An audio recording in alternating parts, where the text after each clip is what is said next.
Di samping saya Pak Ruslandi ya, selaku kuasa hukumnya Prio, kemudian kuasa hukumnya keluarga Pak Amandiani juga. Gitu kan.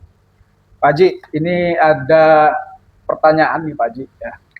Pertanyaan saya, apakah pihak Polres Indramayu ataupun Polda Jabar ataupun Mabes Polri itu bekerja tidak sih Pak Haji mencari keberadaan Amandiani ini?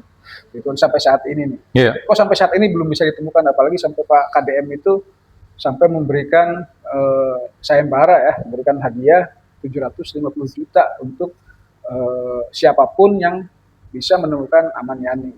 Iya. Enggak Pak Haji, barangkali bisa dijelaskan.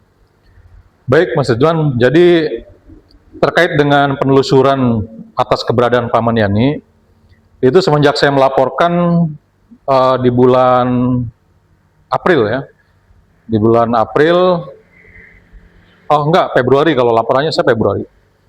Itu sejak bulan April, itu sudah dilakukan penyelidikan. Yeah. Penyelidikan secara intensif terkait dengan pelaporan saya melalui pasal 282 ayat 1 obstruction of justice gitu. Jadi perintangan penyidikan yang dengan sengaja kedua tersangka ini melarikan orang yang dia sebutkan kemudian di muka persidangan sebagai pelaku gitu kan. Seperti Pak Amandiani, kemudian Joko, Hadi, dan Yoga gitu. Nah, yang sudah sangat bisa ditelusuri, ini kan Pak Amandiani nih, karena memang keluarganya ada, tempat tinggal dahulunya ada sebelum dinyatakan hilang. Kemudian juga bisa dilakukan penelusuran terkait dengan keterkaitannya di BJB gitu, sebagai pensiunan karyawan BJB gitu. Nah, dari situ sudah banyak langkah-langkah penyelidikan terkait juga dengan pemanggilan beberapa orang yang diduga ada keterkaitan dengan Pak Amandiani, dan sejauh ini sudah belasan saksi ya yang sudah dimintai keterangan gitu. Jadi termasuk juga dari pihak BRI, kemudian BJB, dan Pak pengacara juga gitu kan, semua yang ada hubungannya dengan perjalanan Pak Amandiani sebelum dinyatakan hilang gitu. Jadi udah Oh iya, satu lagi Pak Haji. Di situ kan saat persidangan di situ kan dimunculkan ya ada bukti CCTV tuh, ya kan? Iya. Bukti CCTV. Nah, di situ ada tidak sih keterlibatan siapa? Joko, Ardi, Yoga, muncul tidak loh di orang-orang? Tidak itu? ada. Tidak ada ya? Tidak ada yang nama-nama yang disebutkan itu, karena memang nggak ada gitu. Karena memang fiktif itu. Hanya bolak-balik berdua aja. Berdua aja di CCTV. Nanti juga akan diputarkan di CCTV yang bisa diakses banyak orang. Secara publik ya. Iya, karena kan masih ada sidang-sidang berikutnya ya, yang masih menyangkut dengan pembuktian gitu kan. Itu pasti akan dipublish gitu. Jadi itu tergambar jelas dan pelakunya hanya dua. Ya, dan memang tidak ada jejak salah satu pun, satu bayangan pun, satu kelebatan orang pun, satu identifikasi pun yang mengarah kepada pelaku lain di luar kedua pelaku ini. Iya. Ya memang publik juga bertanya sih, kenapa CCTV-nya itu tidak dimunculkan gitu kan? Kenapa hanya hakim, jaksa, pengacara yang hanya bisa melihat gitu kan? Ya, itu kewenangan pengadilan ya, maksudnya kewenangan pengadilan untuk menyediakan alat tayang gitu kan, monitor tayang gitu kan. Ya mungkin nanti pengadilan juga pasti akan mendengar gitu kan keinginan publik supaya itu diputar secara jelas gitu kan di layar yang lebih lebar gitu, sehingga bisa diakses oleh teman-teman wartawan gitu. Saya yakin pihak pengadilan akan mewujudkan itu. Itu hanya salah satu komentar netizen aja. Iya betul. Perkembangan saat ini, keberadaan Amandiani ini sudah muncul di publik nih Pak Ji, ya kan?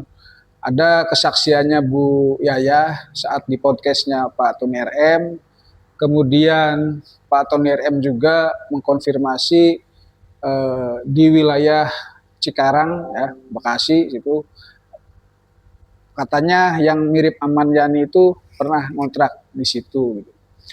Barangkali bisa ditanggapi Pak Ji perihal itu Pak Ji. Iya, terima kasih Mas Ridwan.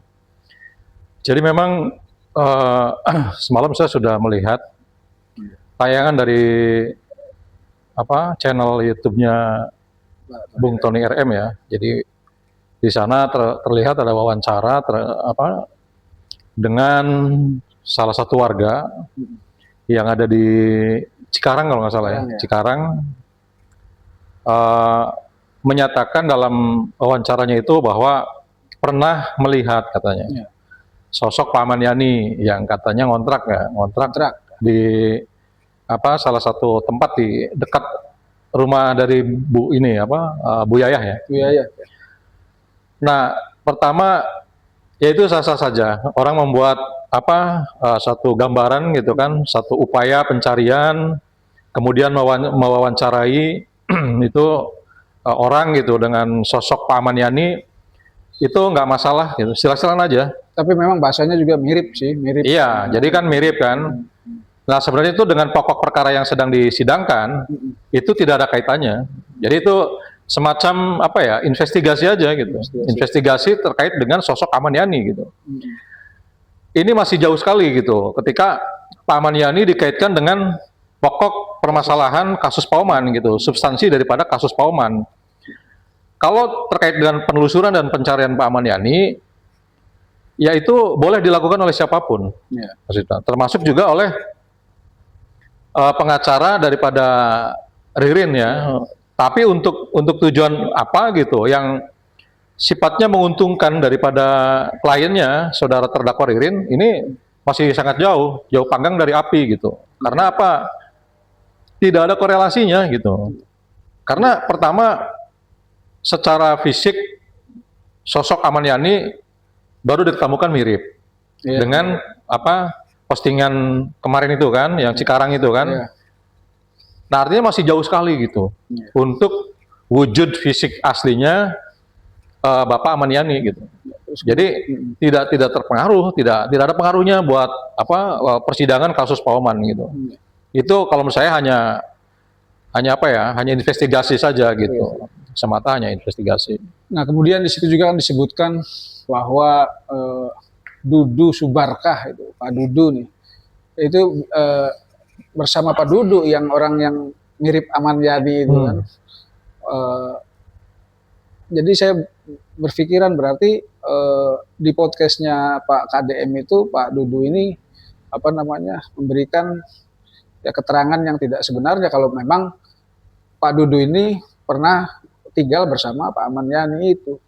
Gitu. Iya, jadi setelah saya melihat tayangan itu, Mas Ridwan ya, saya langsung konfirmasi ke Pak Dudu. Oh, langsung Pak Dudu. Ya, saya langsung konfirmasi ke Pak Dudu, dan Pak Dudu menyatakan sangat kaget gitu, dan tidak pernah sama sekali.